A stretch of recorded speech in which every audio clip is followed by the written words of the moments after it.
why are you an atheist? Because I didn't see enough reason to believe in the deities. And when I started to look into the explanations, they seemed to be either not enough of an answer, or they were evasive, or I was told to have faith. When you were talking about where we started, I guess, do you have, like, are you a professor? Do you have any background, degrees or anything like that? I'm a retired pharmacist. All right. Like, how much research have you done on, like, the universe, I guess, or evolution too? I don't know.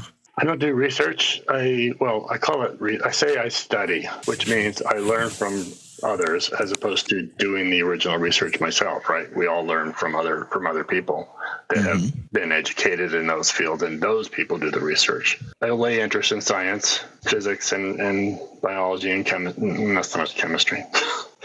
Yeah, so I'll read books, and on this issue of belief, which is really what I study more than anything else. Oh, you read a lot? Yeah. Oh, yeah.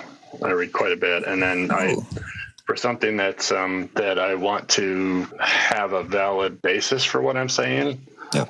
Other than just trusting that somebody else did the research. Isaac Newton knew what he was doing, and because the studies then buried him out, I'll go try to pull out original studies and read those sometimes. What's a good book to read on this type of stuff, like that you would just suggest, I guess? Give me a topic.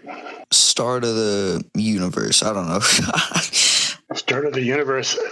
I'd probably start with, I don't know which one, but I would probably start with one of Neil deGrasse Tyson's books, because he's really good at, he's one of the best people to explain things at an understandable level for those of us who don't get relativity and things like that. Yeah, okay. So start with Neil deGrasse Tyson and then move out from there. I get what you mean by not actually like full dive studying into it, but listening to other people. What's some people you listen to? Like, I don't know, on YouTube, I guess? Well, I mentioned one, Gus Gibbon, but there's so many I don't have time to listen to. I spent 10 years studying belief, and I've been reading physics on and off for most of my adult life, but I spent 10 years in belief psychology and different religions and stuff, and to the degree of probably in that period maybe 250 books, somewhere in that range. Oh, wow. That's a lot. Yeah, I read the Bible and the Quran and Book of Mormon. I studied Buddhism. Bible? Oh, wow. And Dianetics. But I'd throw Scientology in there too. So, yeah, so I've done the best I can. I'm starting to read the Bible. How long did it take you to finish the Bible? It took me 9 months, actually. 9 months? That's actually really fast. Oh, wow. Well, I don't know, it felt like a long time. Because I wanted to read it intentionally, meaning I especially when you get to something like Kings, right, where it says this generation of a king begets that generation.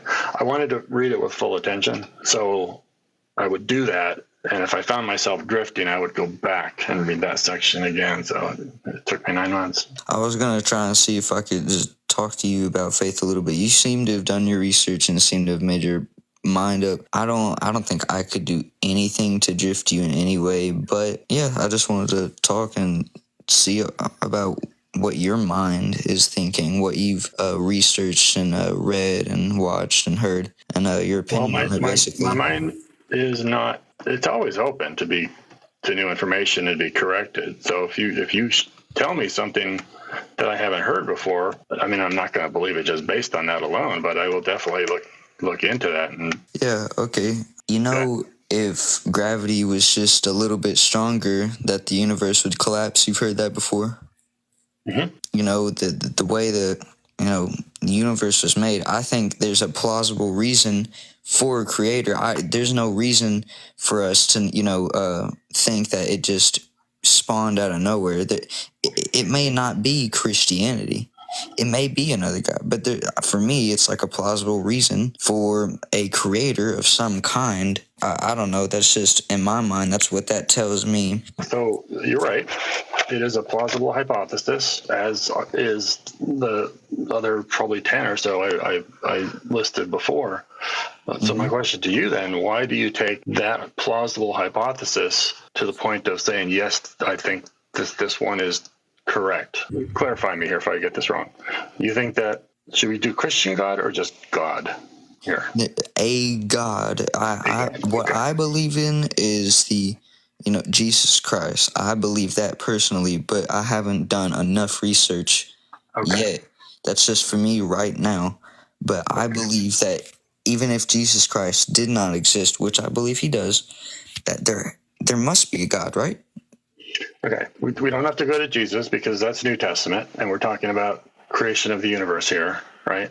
Okay, yeah, we'll do that. Yeah, Let's put the Christian Trinity God, aside. Let's put the Trinity concept aside. Just keep the discussion a little simple. So let's just say that the Christian God created the universe. That's your belief? Yeah, pretty much. I would say that. Okay, fair enough. Are you assuming the Christian God, or are you saying that for the universe to begin, it needed a God?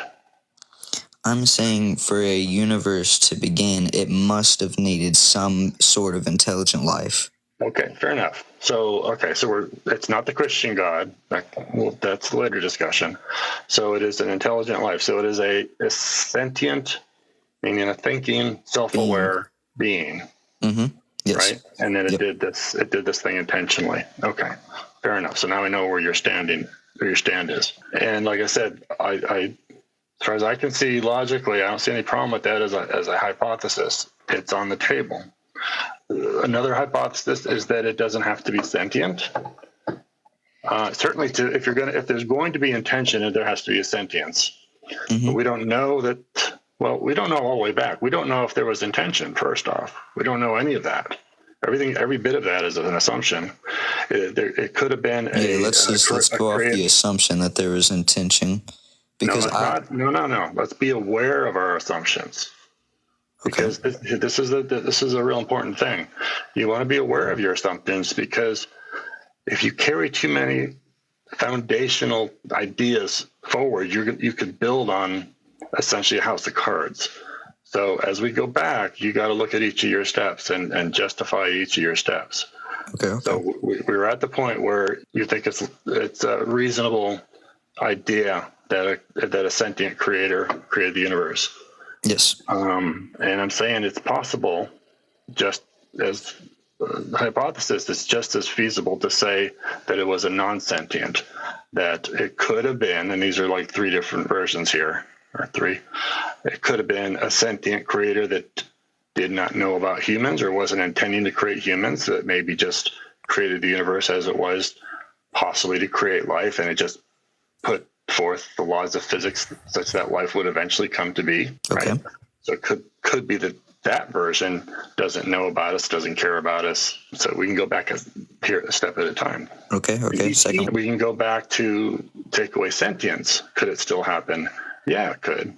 We don't understand the physics and the nature of outside our universe. Outside, we don't know what that means even, but conceptually, I can use that word, because we don't know how universes were created. It could be popped off as multiverses from other black holes and other places, or whatever force thing that creates. Yeah, and different dimensions or something like that. Yeah, I get that. For lack of a better word, we'll call it that. Yeah, okay. So that's also on the table. It could also be the case that all of what we know, multiverse or not, has always existed. That's a possibility. But how is the question? Well, we don't know how. But just because we don't know how does not mean that you can take one of those hypotheses and say, yeah, that's the most likely one. I can't take one of those that I gave you that says, it was a sentient creator who just created the universe and just let it roll. I don't have a reason to say that particular one is more likely than that particular one. And that's the difference I'm trying to get across to people, that because of their cultural exposure and teachings, they're so focused on the God one. Most of the time, they haven't even heard of these other concepts. So they're running on a hypothesis they don't have a reason to run on. Yeah, but my reason to go against which of more the likely of those would be the intelligent mind one. But that is for the reason that how would Earth be formed? Well, we know that. How would Earth be formed? As the universe went through the original expansion, it got to about 300,000 years old when photons were first released. Before that, it was just concentrated plasma. And we didn't even have protons, neutrons, elementary particles. As it expanded, it cooled. And initially, quarks formed from that. It was a phase change, like water and ice kind of a thing.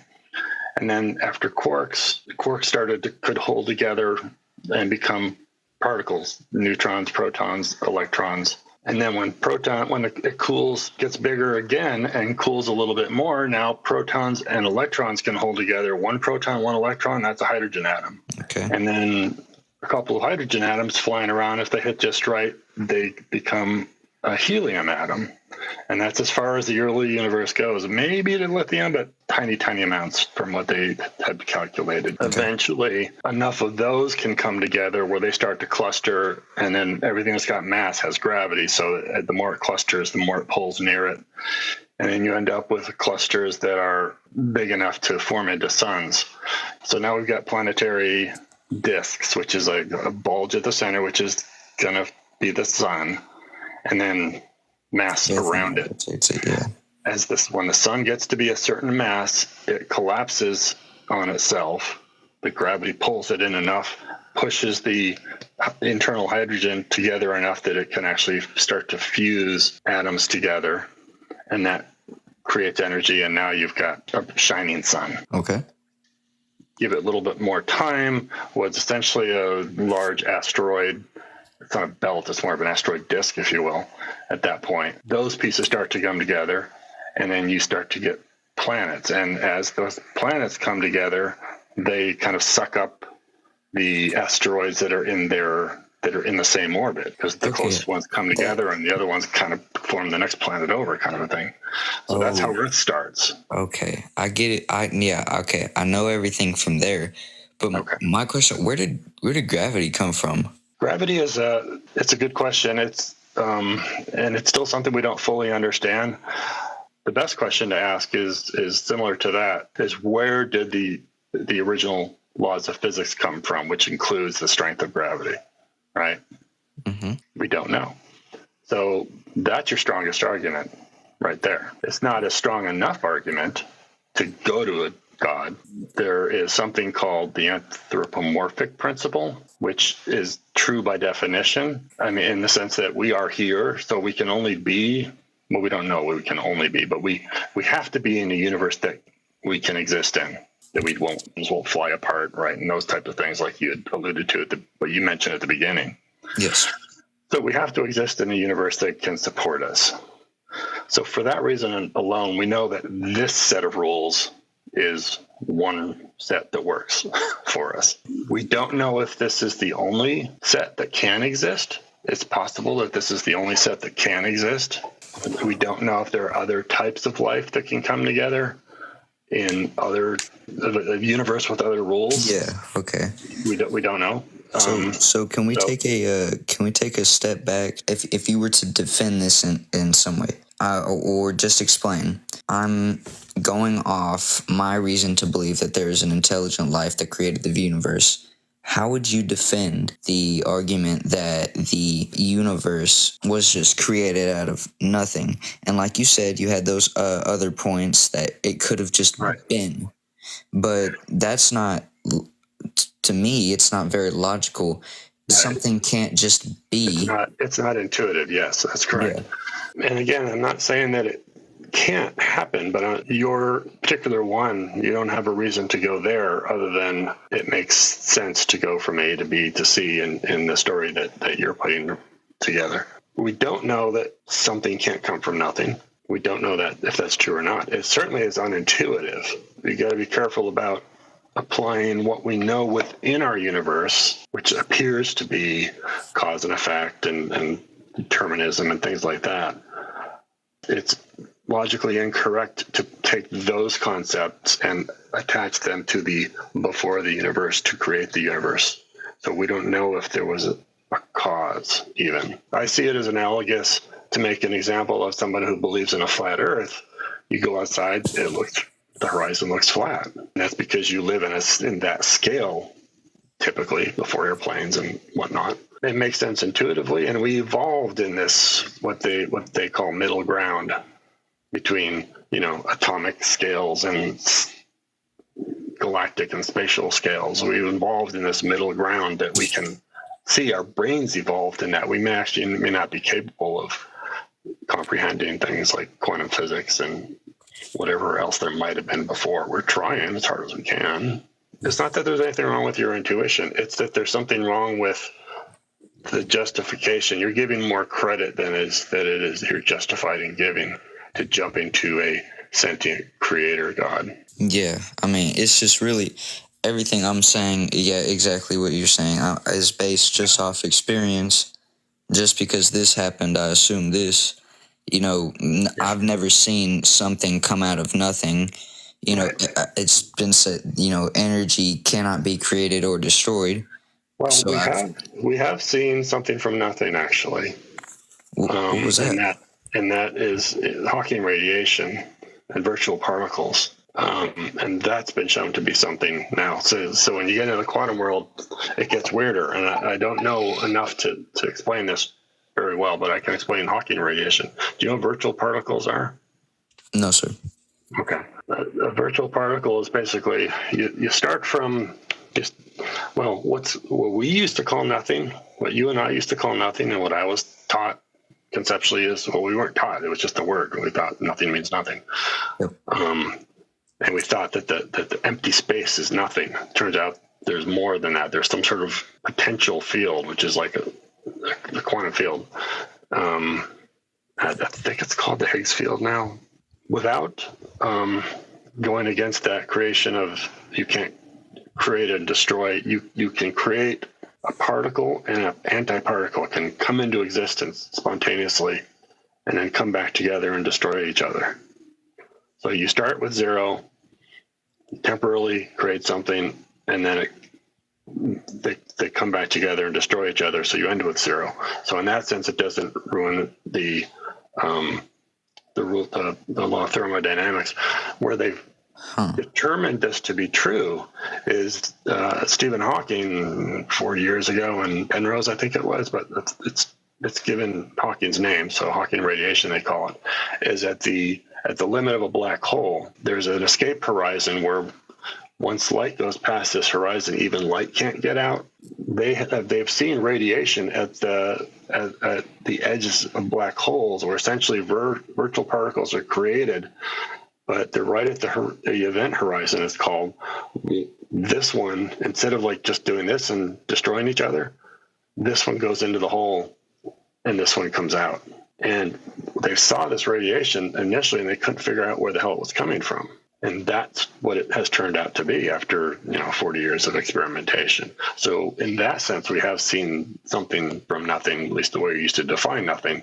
So what they've done essentially is redefined at least space as space is not nothing.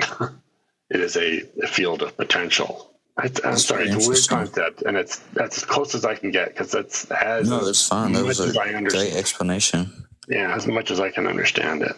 Okay. So, I mean, you can read physics books by Sean Carroll, Sean, and I think it's Carroll with 2 R's and 2 L's. I can't remember. Writes great books. But depending on your science background, and I'm a pharmacist, right? Expect a chunk of it to go over your head. So yeah, you do the best you can. Look at the PBS Space Time series. Hundreds of them. Those are wonderful, and they're like little 3-minute things. So you can take it step by step and go as far as you can do. But at least you hear the concept. You understand that there are concepts beyond our understanding as lay people, and these people know more than we do. Okay. Well, that actually, I will do more research into that. That does sound very interesting. I think this has been a beneficial conversation for me, just for my knowledge and my gain. But as a Christian, I do have to preach the gospel, whether you believe in Jesus or not. It's none of my business. I can't push it onto you. I just have to let I'm you not know. asking you to change your mind. So stay a Christian until you have a reason not to, right? As soon as you're saved, you can't really be unsaved. Just if there's, ever a time in your life where that does happen. Unless you were never saved at all, and your interpretation of being saved is incorrect. The interpretation of being saved is just accepting Jesus Christ as your Savior. Yeah. That's all it is. But if you don't want to do that, that is within your rights, with your beliefs, and you can go ahead to do that. I can't stop you. I just have to preach it to you because I am Christian. Okay, well, I'm generally against people imposing on other people. What I'm trying to talk about with the physics is what reality is. So that's why I don't call that preaching. I call that education to the level of my ability. So I won't say I don't appreciate it, because I know the intention is very good. And I recognize that. And thank you for that intention, good intention. There are other religions that are, at least currently, more aggressive and violent. I mean, Christianity used to be, right? They went through the Crusades, where their version at that point of spreading the word was at the point of a sword. Yeah. And now we have some of that in Islam, because not all, of course. Well, of course. Yeah, I just wanted to, just say that. Have a good night. Thank you for talking with me and explaining things like that. That actually was really helpful. I don't want to take up any more of the time. I'll let some other people talk, but thank you for talking with me. Thank you a lot.